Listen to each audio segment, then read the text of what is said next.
नमस्कार। आज के क्लास में आप सभी लोगों का स्वागत है। फ्रेंड्स, आज हम लोग इस क्लास में एक बहुत ही महत्वपूर्ण इशू, नेशनल हिस्ट्री, आधुनिक भारत के इतिहास का एक बहुत ही महत्वपूर्ण बिंदु का अध्ययन करेंगे। यह महत्वपूर्ण इसलिए नहीं है कि परीक्षा के पॉइंट ऑफ व्यू से केवल, बल्कि इसलिए भी महत्वपूर्ण है कि राष्ट्रीय इतिहास को जानने के लिए, नेशनल मोमेंट को जानने के लिए और अपनी समझ शक्ति बढ़ाने के लिए, खास करके नेशनल मोमेंट के अंतर्गत। तो एक बहुत ही हॉट इशू जो बड़ा विवादों में रहा है और आज तक वह विवादों में बना हुआ है। तो इसको देखते हुए आज हम लोग भारतीय राष्ट्रीय कांग्रेस का अध्ययन करेंगे। भारतीय राष्ट्रीय कांग्रेस का अध्ययन किया जाएगा। भारतीय राष्ट्रीय कांग्रेस, ठीक, ये हमारा आज का टॉपिक है, भारतीय राष्ट्रीय कांग्रेस। देखिए, मैं जो हिस्ट्री पढ़ाता हूं, आप लोग देख ही रहे हैं, तो उसमें सबसे महत्वपूर्ण बात क्या होता है? बहुत से बच्चों का विवाद रहता है कि कहना रहता है कि सर हम याद नहीं कर पाते, लॉन्ग टाइम तक याद नहीं रहता है, खास करके आप देखेंगे तो विभिन्न एग्जामों में।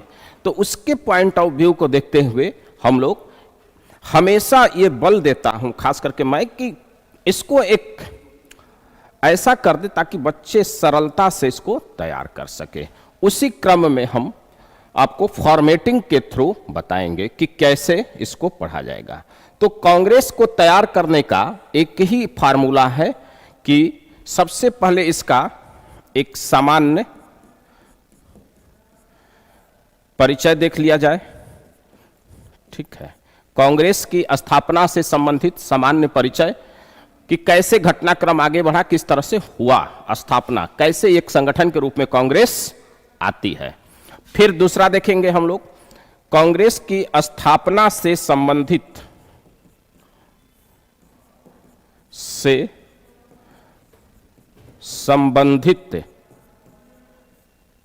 विभिन्न मत। ठीक है, कांग्रेस की स्थापना से संबंधित विभिन्न मत, यहीं पर आकर सबसे बड़ा समस्या खड़ा हो जाता है नेशनल मोमेंट में, कि बच्चे समझते ही नहीं है कि एक्चुअल में एक क्या है, कैसे है, इसके साथ न्याय कैसे किया जाए, परीक्षा में आ जाए तो उसको कैसे लिखें, कैसे समझे, या फिर उसका कथन कारण में आ जाए सवाल तो कैसे करें।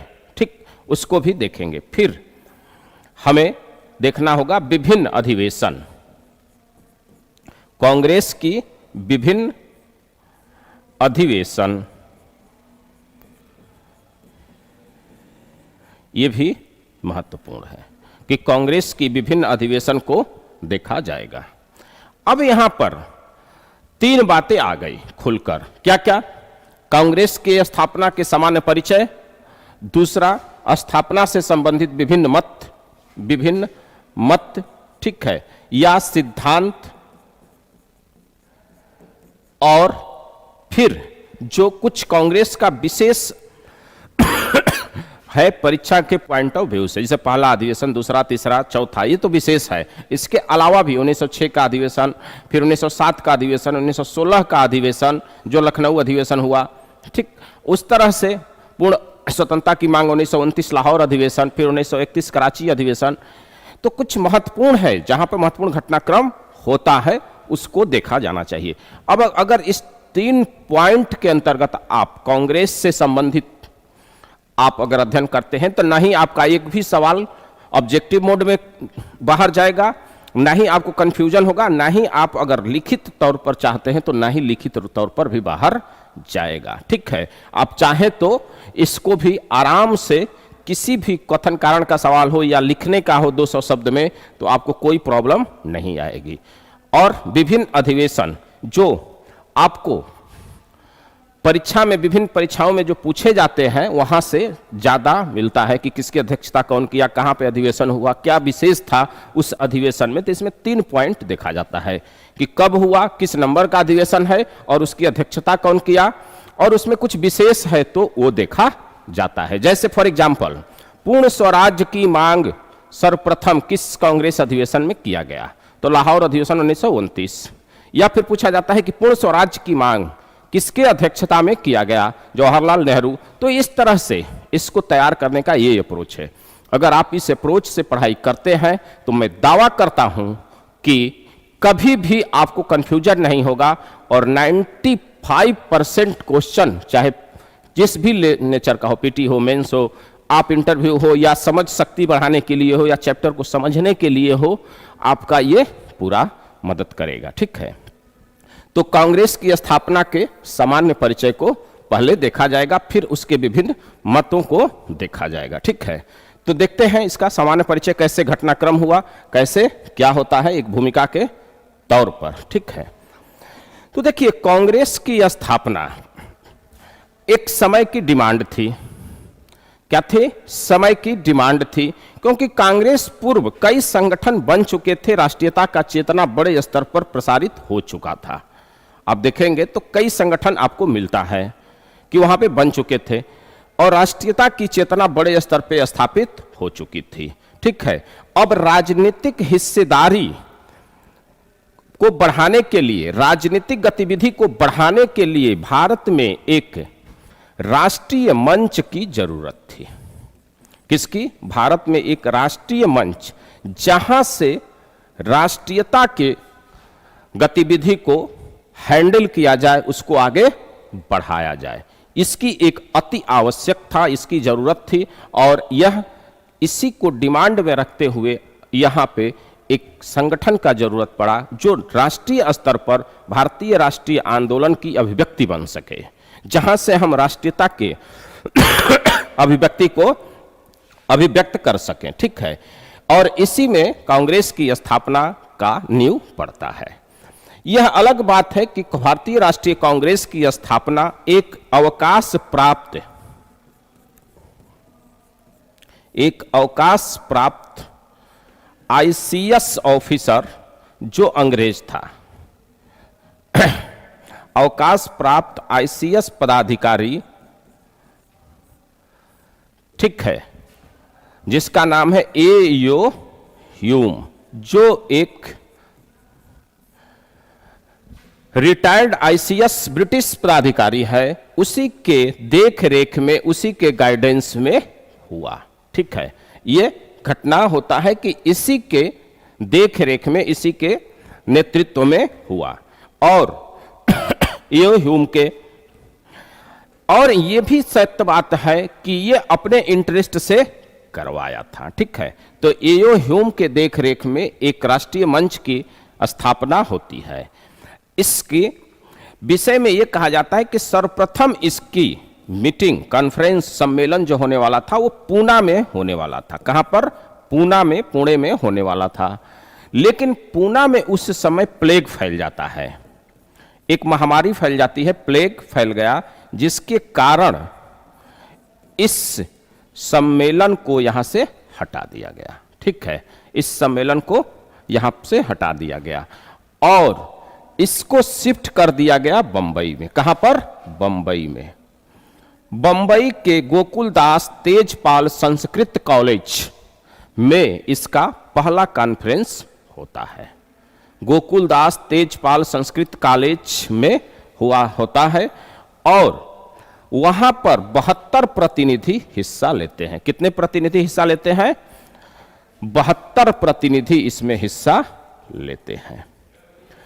प्रारंभ में इसका नाम भारतीय प्रारंभ में जो इसका नाम रखा गया था वो रखा गया था भारतीय राष्ट्रीय संघ। ठीक है, ये इसका नाम रखा गया था भारतीय राष्ट्रीय संघ। ठीक, लेकिन दादा भाई नौरोजी के कहने पर इसका नाम रख दिया गया भारतीय राष्ट्रीय कांग्रेस। यह भी आपसे पूछा जाता है कि प्रारंभ में इसका नाम क्या था, तो भारतीय राष्ट्रीय संघ रखा गया था, लेकिन दादा भाई नौरोजी के कहने पर भारतीय राष्ट्रीय कांग्रेस कर दिया गया। ठीक है, यह कांग्रेस शब्द अमेरिका से प्रेरित है। आप जानते हैं वहां के संसद का नाम कांग्रेस है। ये हुआ। अब ये इसका एक सामान्य परिचय है। गोकुलदास तेजपाल संस्कृत कॉलेज में होता है, जिसका प्रथम अधिवेशन होता है, जिसमें 72 प्रतिनिधि हिस्सा लेते हैं और इसकी अध्यक्षता WC बनर्जी करते हैं। प्रारंभिक समय में इसके महत्वपूर्ण जो नेता हैं उसमें दादा भाई नौरोजी हैं, सुरेंद्र नाथ ये WC बनर्जी हैं, ठीक है, मदन मोहन मालवीय हैं, गोपाल कृष्ण गोखले हैं, फिरोज शाह मेहता एक्सेट्रा, कई लीडर इसमें थे जो महत्वपूर्ण रूप से। और अब आगे चलकर एक समस्या खड़ा हो गया, ये वही समस्या है जो यहां पर मैं रखा हूं, स्थापना से संबंधित मत और विवाद, जो ये विश्लेषण का विषय है, आपसे पूछा जाता है। तो समस्या ये खड़ा हो गया कि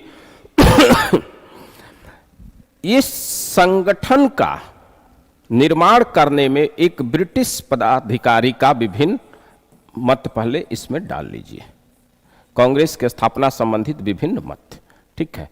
अब इसमें यह हो गया कि इसके संगठन कराने में, कांग्रेस की स्थापना कराने में ब्रिटिश पदाधिकारी एओ ह्यूम, एलन ऑक्टेवियन ह्यूम का महत्वपूर्ण हाथ था।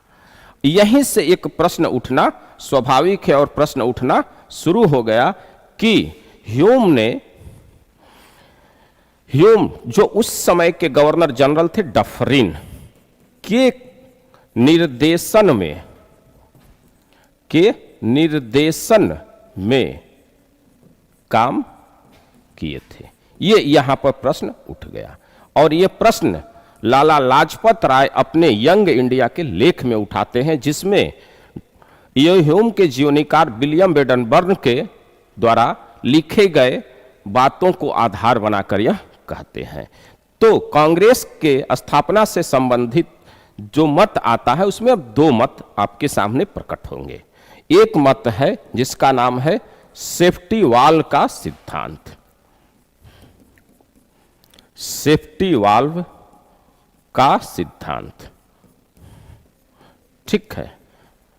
और दूसरा मत है वह है तड़ित चालक का सिद्धांत, तड़ित चालक का सिद्धांत, ये दूसरा मत है।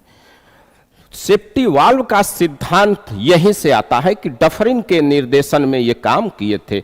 चूंकि इसकी स्थापना कौन कर रहा है, एओ ह्यूम कर रहे हैं, एओ ह्यूम महोदय कर रहे हैं। और ह्यूम महोदय एक ब्रिटिश पदाधिकारी हैं। कौन है, ब्रिटिश पदाधिकारी हैं। और कोई भी ब्रिटिश अपनी नींव क्यों खुदेगा, एक प्रश्न तो स्वाभाविक है उठना, क्योंकि अपने ही राज्य के विरुद्ध वह क्यों करेगा। और उसमें डफरिन को के निर्देशन की बात हो गई जो विलियम बेडनबर्न कर देते हैं। और इसी को आधार बनाकर सेफ्टी वाल्व सिद्धांत देते हैं लाला लाजपत राय, ठीक है। कौन देता है, लाला लाजपत राय, ठीक है, ये देते हैं यंग इंडिया में। अब हम इसकी थोड़ा सा व्याख्या करते हैं कि क्या है।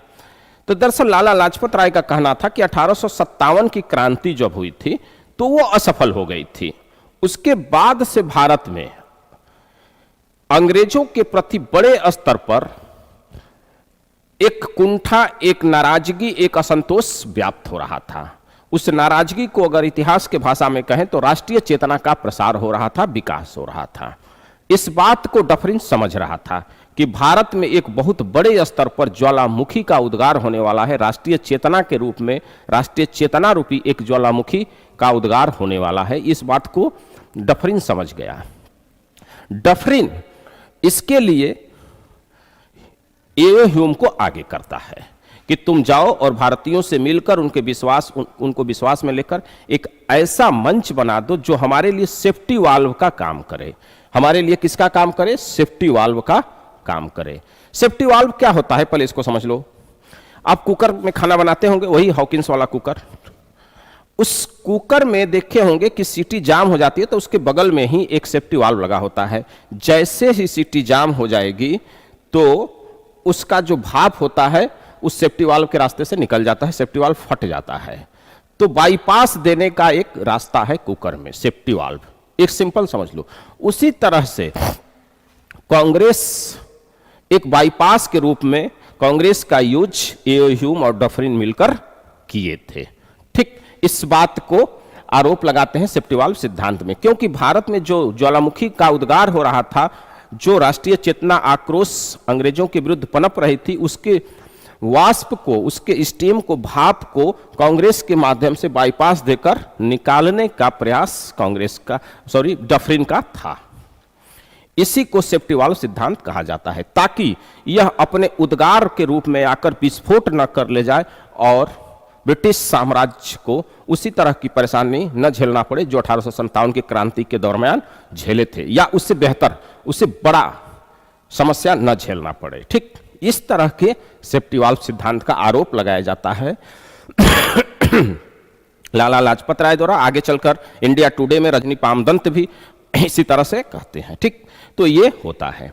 लेकिन कांग्रेस के जो प्रारंभिक उदारवादी नेता हैं वे इस बात को नकारते हैं कि नहीं, कांग्रेस कभी भी किसी के मोहरा नहीं बन पाई, कोई उसका यूज नहीं किया, बल्कि हम तड़ित चालक का सिद्धांत का पालन करते हुए डफरिन और ह्यूम का इस्तेमाल किए। तो पहले तड़ित चालक का सिद्धांत क्या है समझते हैं, उसके पहले तड़ित चालक क्या है समझ लें।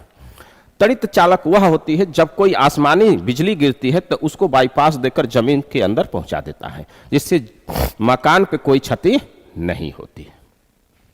ये तड़ित चालक का काम है, ये विज्ञान कहता है।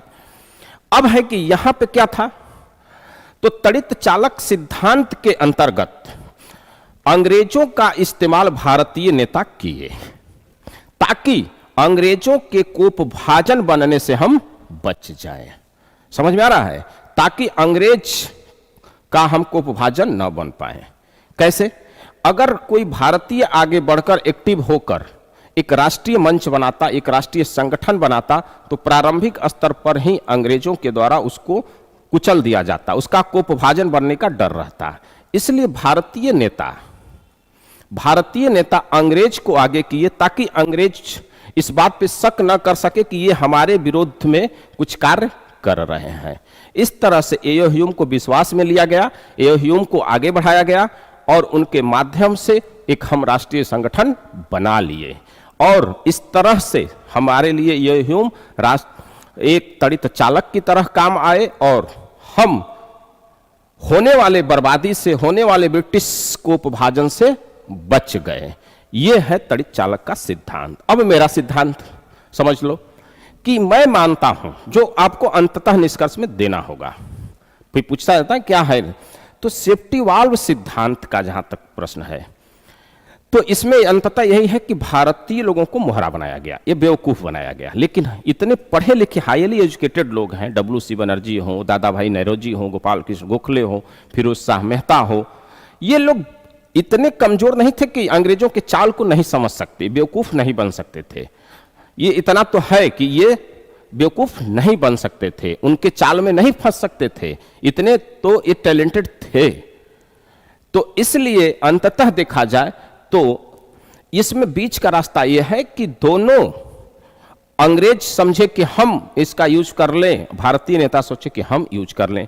इसी यूज करने के इंटेंशन में, उद्देश्य में एक राष्ट्रीय मंच का स्थापना हो गया। और जब तक अंग्रेज समझते कि ये हमारे कमांड से बाहर हो गई है, तब तक कांग्रेस जो है वह क्या हो चुकी थी, जनमानस में व्याप्त संगठन बन चुकी थी 1885 से 1905 के बीच।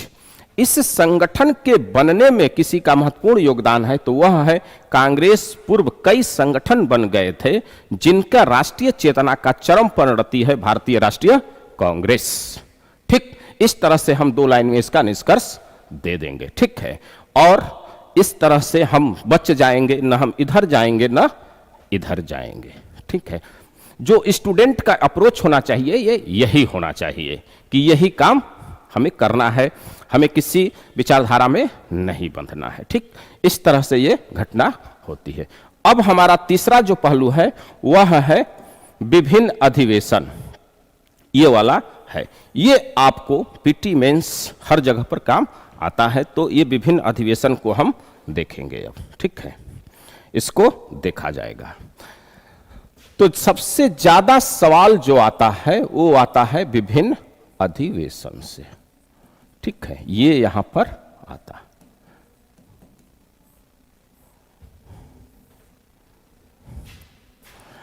यहां से आपके हर एग्जाम में जिसकी तैयारी हम लोग कर रहे हैं वो यहाँ पर पूछा जाता है। तो इसमें हम एक ट्रिक बता रहे हैं कि कैसे इसको तैयार करना चाहिए। हमारे जो एग्जाम में आता है सबसे ज्यादा यहाँ से भी सवाल आते हैं और उसमें हम आपको एक ट्रिक बताएंगे क्या है। तो पहला स्थान, इस तरह से को तैयार करना चाहिए। स्थान माने कहां हुआ, वर्ष, ठीक है। वर्ष के बाद स्थान, वर्ष, अध्यक्ष और उसके बाद कुछ विशेष जो हुआ, जो किसी अधिवेशन में विशेष हुआ है हम उसको देखेंगे। इस विशेष को बल्कि कुछ प्रमुख बात के रूप में कह सकते हैं कि कुछ प्रमुख बात ये यहां पर है, ठीक। तो इस तरह से एक खाका बनाइए। देखिए, रटने का प्रयास मत करिए, रटना नहीं है बल्कि याद करना है। और याद कैसे करना है? Fact through concept. याद कैसे करना है? फैक्ट थ्रू कॉन्सेप्ट, ठीक। इस तरह से ये वही बात है कि जितना बड़ा आपका कॉन्सेप्ट होगा उतने बड़ा आप उसमें फैक्ट को समाहित कर देंगे। जैसे मछली और जाल का रिश्ता होता है कि जितना बड़ा मछली हो, जितने बड़े जाल होगा उतने उसमें मछली फंस जाती है। छोटा जाल लाएंगे तो छोटा मछली फंसेगी, नहीं मछली फंसेगी या कम फंसेगी। लेकिन बड़ा जाल होगा तो क्या होगा? खूब उसमें मछली फंसती है। उसी तरह बड़ा अप्रोच में चलिए, बड़ा कॉन्सेप्ट लेकर चलिए ताकि चीजें फैक्ट अपने आप उसमें फिट होते हुए बढ़ जाएं, समाहित होते हुए उसमें रह जाएं, ठीक है। तो इस तरह से हम विभिन्न अधिवेशन को तैयार करने का ये अप्रोच बनाए हैं और इसी को फॉलो किया जाएगा, ठीक है। तो पहला अधिवेशन कहां पर हुआ था? गोकुलदास तेजपाल संस्कृत कॉलेज में, ठीक है। ये पहला हुआ था बंबई में। अगर देखा जाए तो ये होता है बंबई के ग्वालिया टैंक में स्थित गोकुलदास तेजपाल संस्कृत कॉलेज में 1885 में। अध्यक्ष कौन है? WC बनर्जी, ठीक है, WC बनर्जी। विशेष बात यह है कि इसमें 72 प्रतिनिधि हिस्सा लिए थे। यह भी आपसे पूछा जाता है। 72 प्रतिनिधियों ने इसमें हिस्सा लिया था, ठीक है। थोड़ा गला खराब है। इसमें कितने प्रतिनिधियों ने हिस्सा लिया था? 72 प्रतिनिधियों ने हिस्सा लिया था। और यहां पे ये महत्वपूर्ण घटना हुआ था और इसी में दादा भाई नौरोजी के कहने पर भारतीय राष्ट्रीय संघ का नाम भारतीय राष्ट्रीय कांग्रेस कर दिया गया था, ठीक है। तो यहां पर हुआ था। दूसरा अधिवेशन होता है कलकत्ता में। कहां पर? कलकत्ता में 1886 में। कहां पे हुआ था? 1886 में कलकत्ता में हुआ था, ठीक। और इसकी अध्यक्षता कौन किए थे? दादा भाई नौरोजी। दादा भाई नौरोजी ये किए थे। तो इस तरह से इसको तैयार करना है। इसमें विशेष क्या था? तो इसी अधिवेशन के दरमियान डफरिन कलकत्ता में आए हुए सभी व्यक्तियों को, डफरिन कलकत्ता में आए हुए सभी व्यक्तियों को गार्डन पार्टी दिए थे, ठीक है। तो ये विशेष से पूछा जाता है कि किस अधिवेशन में दिए थे। तो इसी में कलकत्ता में सभी लोगों को गार्डन पार्टी दिए थे जिसमें सुरेंद्रनाथ बनर्जी शामिल नहीं हुए थे। ये भी पूछा जाता है कि कौन शामिल नहीं हुआ था। तो ये बड़े नेता हैं, विशेष नेता हैं सुरेंद्रनाथ बनर्जी, ये इसमें शामिल नहीं हुए थे, ठीक है। तो इसमें गार्डन पार्टी डफरिन देता है।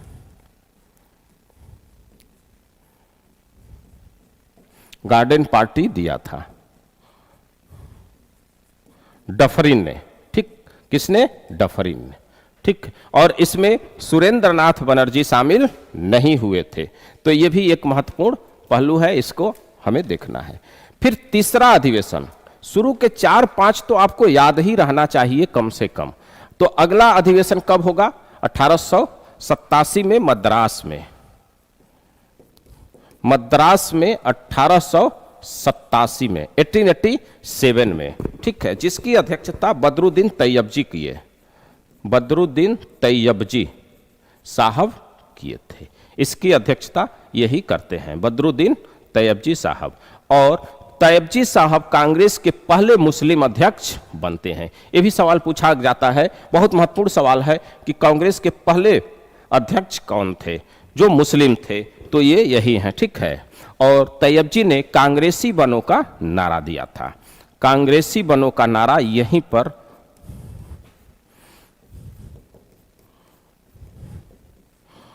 बनों का नारा यहीं पर दिए थे। तो ये था आपका अधिवेशन, मद्रास अधिवेशन 1887 में, ठीक है, जिसमें मुस्लिम अध्यक्ष थे, ठीक। और इसके बाद से अगला अधिवेशन होता है इलाहाबाद में। इलाहाबाद में अगला अधिवेशन होता है, जो चौथा अधिवेशन है 1888 में। 1888 में जॉर्ज यूल इसके अध्यक्षता करते हैं। कौन करता है? George Yule. और इस अधिवेशन का विशेष है कि लाला लाजपत राय इसमें हिस्सा लिए थे और हिंदी भाषा में भाषण दिए थे। अमूमन उस समय के जो कांग्रेस के लीडर थे, बड़े लीडर थे, काफी पढ़े लिखे थे, हाईली एजुकेटेड थे, और वे लोग हिंदी में बात नहीं करते थे, उनको हिंदी आती भी नहीं थी, ठीक है। लेकिन लाला लाजपत राय ने यहां पर जो है वो हिंदी में भाषण दिया था। और डफरिन ने इसी समय में कहा था, कांग्रेस जनता के सूक्ष्मतम भाग का प्रतिनिधित्व करती है। ये स्टेटमेंट पूछा जाता है कि हु इज द से, कौन कहा है? तो कांग्रेस के सूक्ष्मतम भाग का प्रतिनिधित्व करती है डफरिन महोदय की। अब कांग्रेस के प्रति ब्रिटिश सरकार का, ब्रिटिश गवर्नर जनरल का दृष्टिकोण बदलना शुरू होता है। अब धीरे धीरे यहां से ये समझ गए, जब तक ये समझ रहे थे तब तक देर हो चुका था। अब यह एक पॉपुलर, एक जनमानस में स्थापित पार्टी बन चुकी थी, ठीक है। तो यहीं पर डफरिन महोदय एक स्टेटमेंट जारी करते हैं। ये स्टेटमेंट आप समझ सकते हैं कि ये उनके ज्वलन का प्रतीक है, ये उनके द्वेष का प्रतीक है। कांग्रेस अपना जनाधार बढ़ा रही है, ये कह रहे हैं कि कांग्रेस सूक्ष्मतम भाग का प्रतिनिधित्व करती है। तो इस तरह से कांग्रेस धीरे धीरे अब एक भारत की लोकप्रिय पार्टी, संगठन, मंच बनना शुरू हो गई थी, ठीक। तो ये चार तो जरूर याद कर लीजिएगा। जॉर्ज यूल साहब कौन है? ईसाई हैं, ये प्रथम ईसाई भी होते हैं, ठीक है। उसके बाद से पांचवा पुनः बंबई में होता है, पांचवा यानी कि 1889 में पुनः बंबई में